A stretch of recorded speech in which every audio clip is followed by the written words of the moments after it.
Today I'm making rings.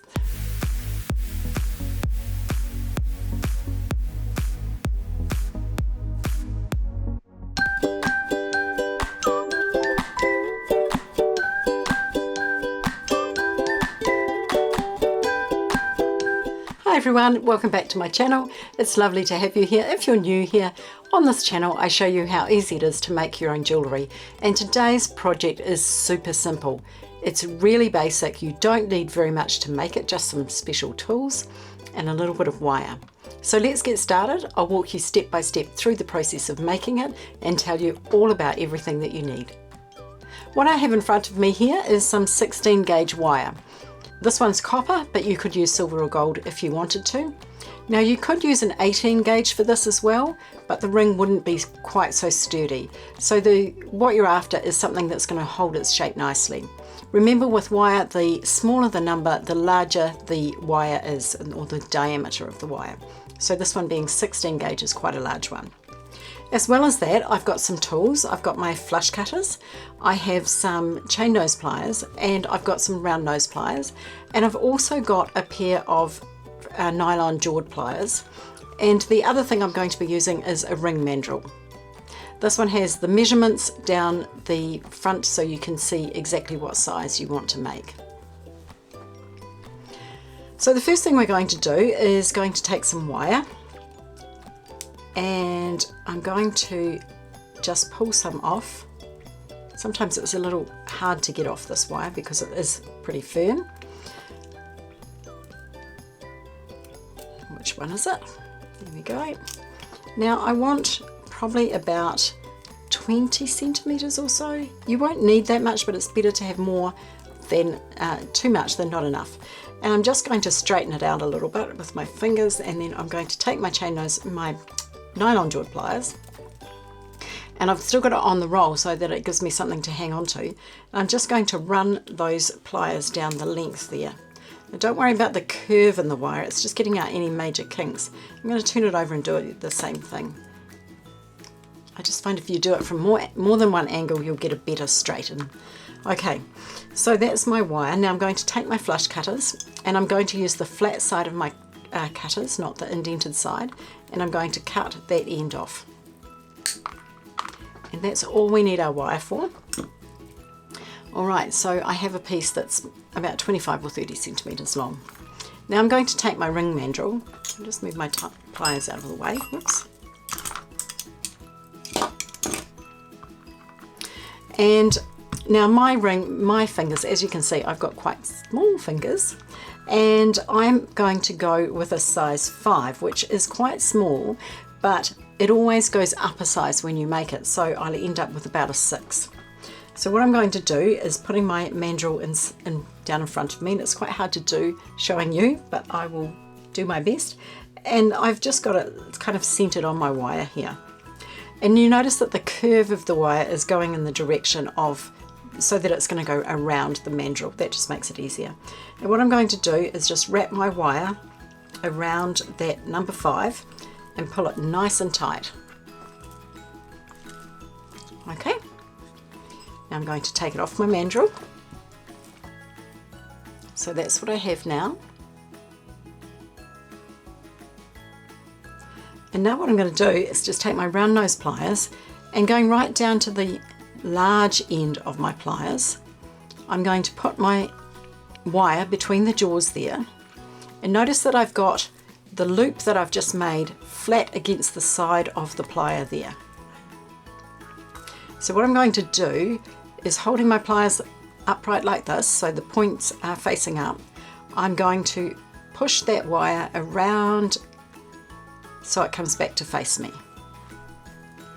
And I want to pull it quite a way over so it kind of crosses the other one. Now what I'm going to do is exactly the same thing on the other side. So I want to line my pliers up with about where that loop is again. Now it will move around and you can fix it later, but I'm just going to wrap that one back just like that. So that's what I have now. Now, if you have a look at it from the side, you can see it's kind of, this one's off on a weird angle. So I'm going to take my nylon jawed pliers, and I'm going to just reshape it. Just bending it so that they're sitting side by side. Now I'm going to take my chain nose pliers and I'm just going to give it a bit of a squeeze, whoops, so that it's a little bit closer.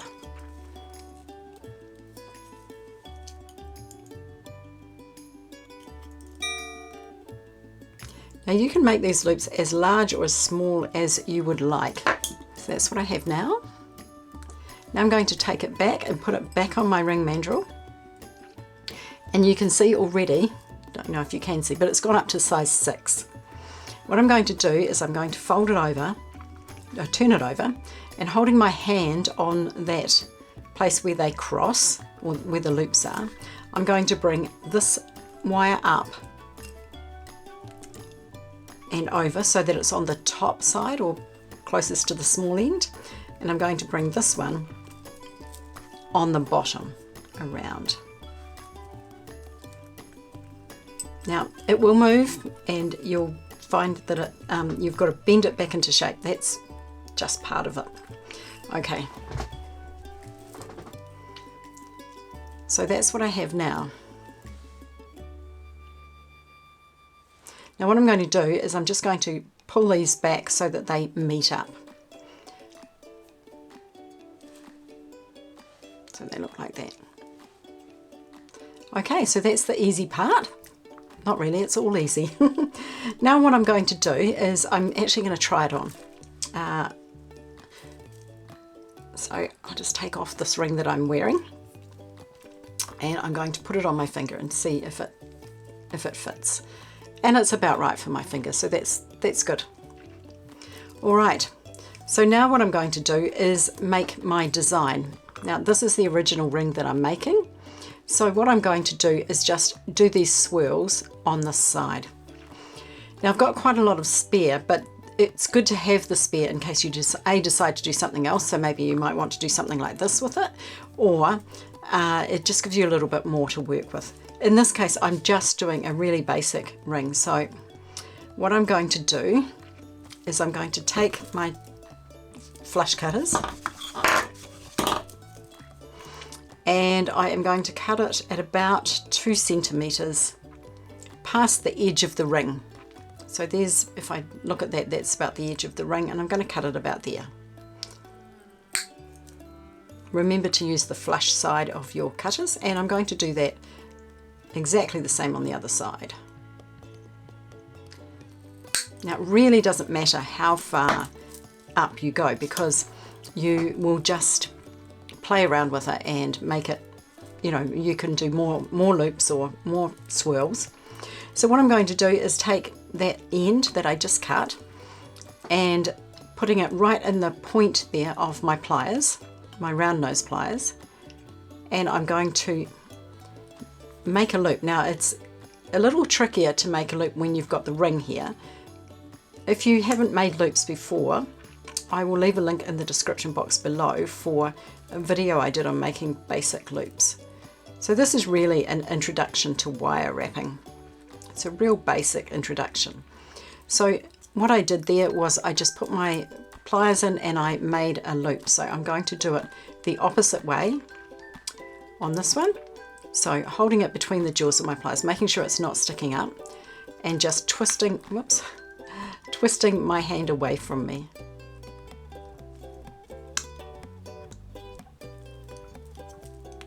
Just take the pliers out and readjust them until you get a nice loop. So that's what I have now. Now I'm going to take my nylon jawed pliers again, and I'm going to hold that loop in between the jaws like that, right so that the edge of where the wire is meeting, or the bottom of the loop, is right on the edge of the jaws. And then what I'm going to do is I'm going to twist my hand around a little bit. Oops.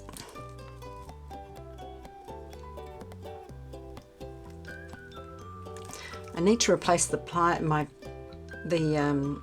jaws in my pliers. They're not as firm as they used to be. Right, let's try that again. So what you're doing is you're just aiming to continue that swirl, and it takes a bit of brute strength because it is 16 gauge wire,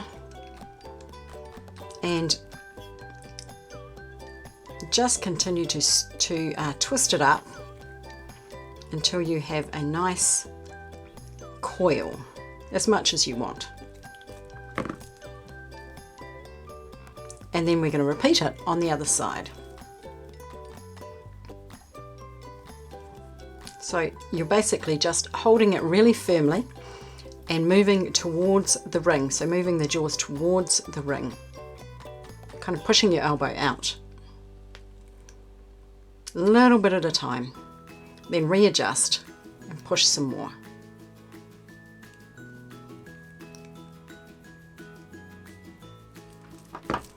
Okay. So now you can see, I hope you can see, that this one's pointing down, that one's pointing down. So we're going to take our pliers again and we're going to just readjust them back up so that they're sitting where we want them to go. And at this point I'm going to put it back on the mandrel and make sure that it's going to sit right. So you can just play with it, adjust it until it looks how you want it to look.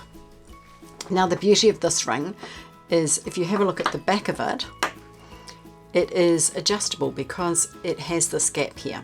So if I put it on my finger here and it's slightly too big, all I need to do is push it closer together until it fits me. And it works the opposite way. So if I put it on this finger, what I can do is just separate them a little bit to make it fit. So it will fit whatever finger I decide to use it on, to wear it on. Okay, so now obviously that was a really basic little swirl there that I did, but you could do something much more complex, and maybe I will do a tutorial on how to do this one at a later date. But I thought that was a really nice introduction to how to make a ring and make it adjustable so that you can wear it on any finger or give it to anyone, because you know it's nice to be able to give a little gift now and again. So there you go, there's a nice basic ring for you. It's a really nice design. It's got a little bit of a New Zealand flavour, I feel. And so let me know in the comment section what you think. If you are going to attempt to make this ring, it would be really cool to know. And whether or not you decide to make it go a little bit further and do something more adventurous like this one. I might do a tutorial on that one later, at a later date anyway. Now if you like this video today, remember to give me a thumbs up, and also if you never want to miss a thing, remember to subscribe as well. Also check us out on Facebook and Instagram, because we often share things over there that we don't necessarily do a video for. I've got some cool stuff coming up in the near future, so remember to check in regularly. Thank you so much for joining me today for this little tutorial. Have a fantastic day, and I'll see you again soon.